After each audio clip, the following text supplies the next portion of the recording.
Dr. Chidi Maduka. Dr. Maduka is a fellow of the Nigerian Institute of Management and a management training consultant.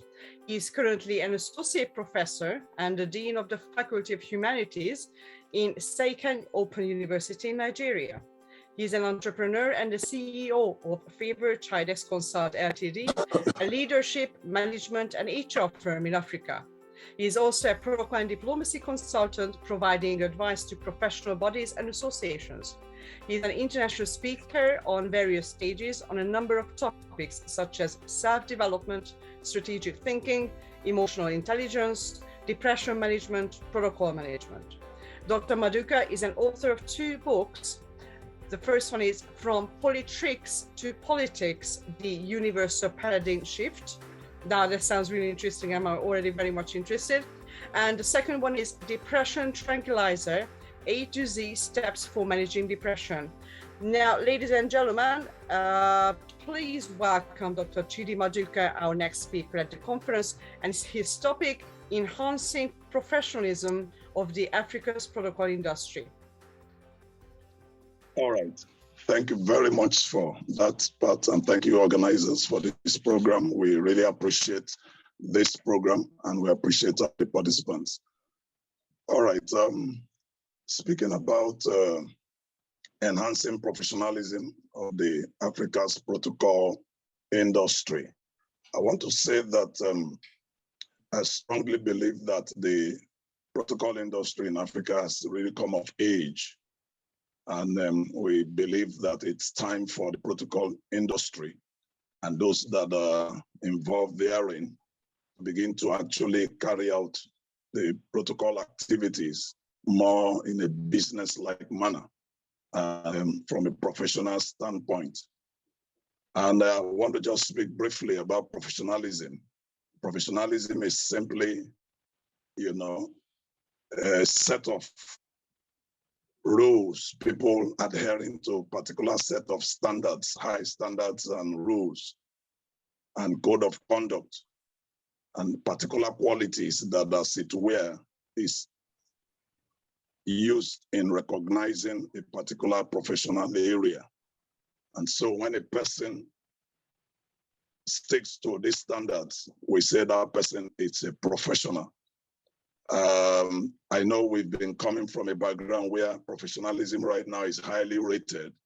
And that is why it is expected that protocol as an industry should come to the highest level of professionalism. And we'll be encouraging protocol officers, protocol practitioners, especially from the African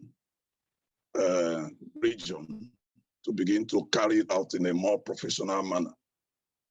All right, ordinarily professionalism has some skills in it, and professional skills is made up of a combination of both hard skills, which simply means job-specific duties that can be trained, and then the soft skills, those ones that are transferable traits like work ethics, communication, and leadership. So a combination of these two simply hands down to any person in any professional area, what we call the professional skills. I want to quickly go into the ways of enhancing professionalism. And this will really be helping us in Africa to take professional aspect of the protocol business, if you permit me to call it that, to the next level, because I'm one of those that strongly believe that the professional business has come of age rather, and should come to the point of really making its mark, not only in Africa, but globally. So these are some of the ways of enhancing professionalism. Number one, people need to be productive. Any person who is involved in the protocol industry need to, as it were, up his or her game and make it really productive. And that means make the best use of the time at the workplace. Make whatever you're doing to be really productive. Then secondly, develop a professional image. Of course, protocol is one area of professionalism that is hinged on image making. And we want to say that in Africa, we can enhance the protocol business by people really taking it to the next level, adding real good image making to this noble profession of protocol. In other words, bring about a professional presence to whatever you're doing, dress appropriately, that is in line with the protocol business itself. And number three, take the initiative. We want to believe that protocol practitioners should come to the point where they should take initiative. In other words, they are not to wait until they are asked to do one or two assignments, but they should go for it, take the initiative, and it proves that somebody is a real professional. And number four is maintain effective work habits. It's believed that the work habits of a man or a woman ultimately gives that person the level of professionalism that you see in the person. So people in protocol, for us to enhance professionalism, we need to get to the point where we begin to, take the initiative, as it were. Okay. All right. And make our maintain effective work habits. That's number four. And number five is manage your time effectively. Effective time management is very important for us to enhance professionalism. Number six is to demonstrate integrity. And I strongly believe that integrity is something that needs to be taken to the limits. We're living in a world right now where people want to see your level of integrity. So even those in the protocol industry, we need to enhance our professionalism by improving our level of integrity. In as much as the business of protocol, more or less, is something on the outward, in other words, image making.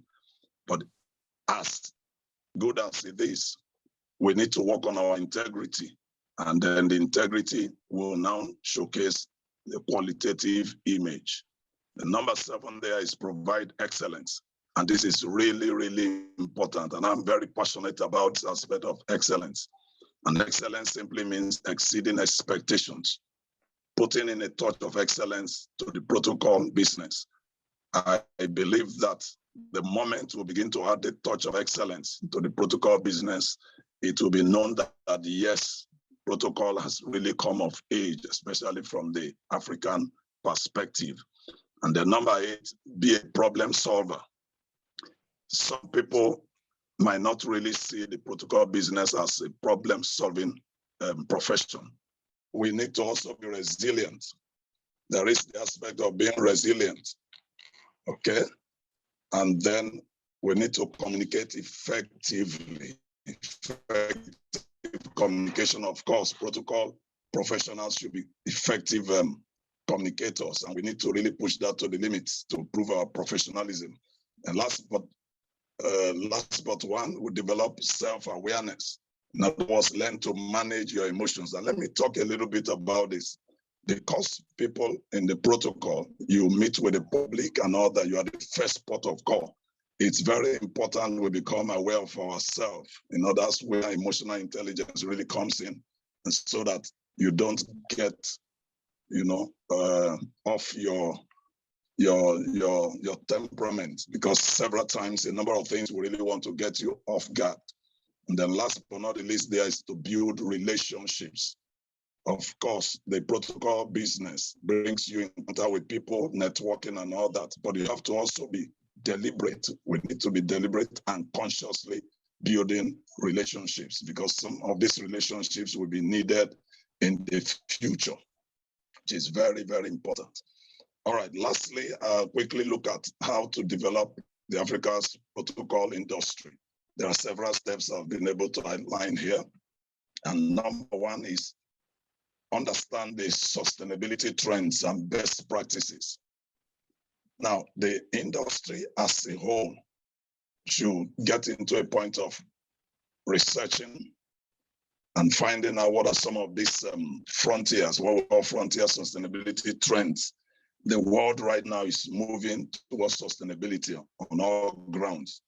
And as you know, sustainability stands on about 4 legs. the social aspect, the environmental, and all that, social, environmental, and some other aspect of it, which is very important. So as professionals in the protocol business, we need to get to understand what is the sustainability trend, okay, globally, and fall in line, just like the United Nations talks about the, sustainable development goals and all that. Is very, very important. We also key in the profession within that line. Number 2 is to consult and prioritize. This is a very important point again for protocol industry in Africa. The industry needs to consult with members and stakeholders to determine the top priorities of sustainability or corporate social responsibility. I strongly believe that the time has come for we stakeholders in the protocol industry in Africa from time to time to sit down and consult with one another and bring up, policy statements and all that will help to galvanize the protocol industry. Number 3, we develop sustainability vision or principles. In other words, again, this is linking towards sustainability. We need to bring in the sustainability goals of the United Nations properly into the protocol business. In other words, we should start setting up new vision statements and set of principles that will now cascade down to different organizations as their own vision and mission statements within the protocol industry. Okay, number 4, we need to get our house in order. Dr. Chidi, if you can hear me, that was quite brilliant in terms of what you shared. I think we'll readdress the issue of enhancing professionalism really in Africa. And there's a team working in that regard. I'm sure we're going to get more people into that space to really look at policy issues and look at, statements and how we can really enhance professionalism in Africa. So well done, Dr. Chidi. I'm sorry your line had to cut off. Hello. So without, okay. Yeah, I've already rounded off. You rounded off. Okay, that's great. Okay. Yeah, so I was just saying that most of the your submissions, will take them forward. There's already a team looking into professionalism in Africa, and I'm sure you should be part of that team to really drive it. So I will come back to you separately on how we want to go about that. Thank you so much.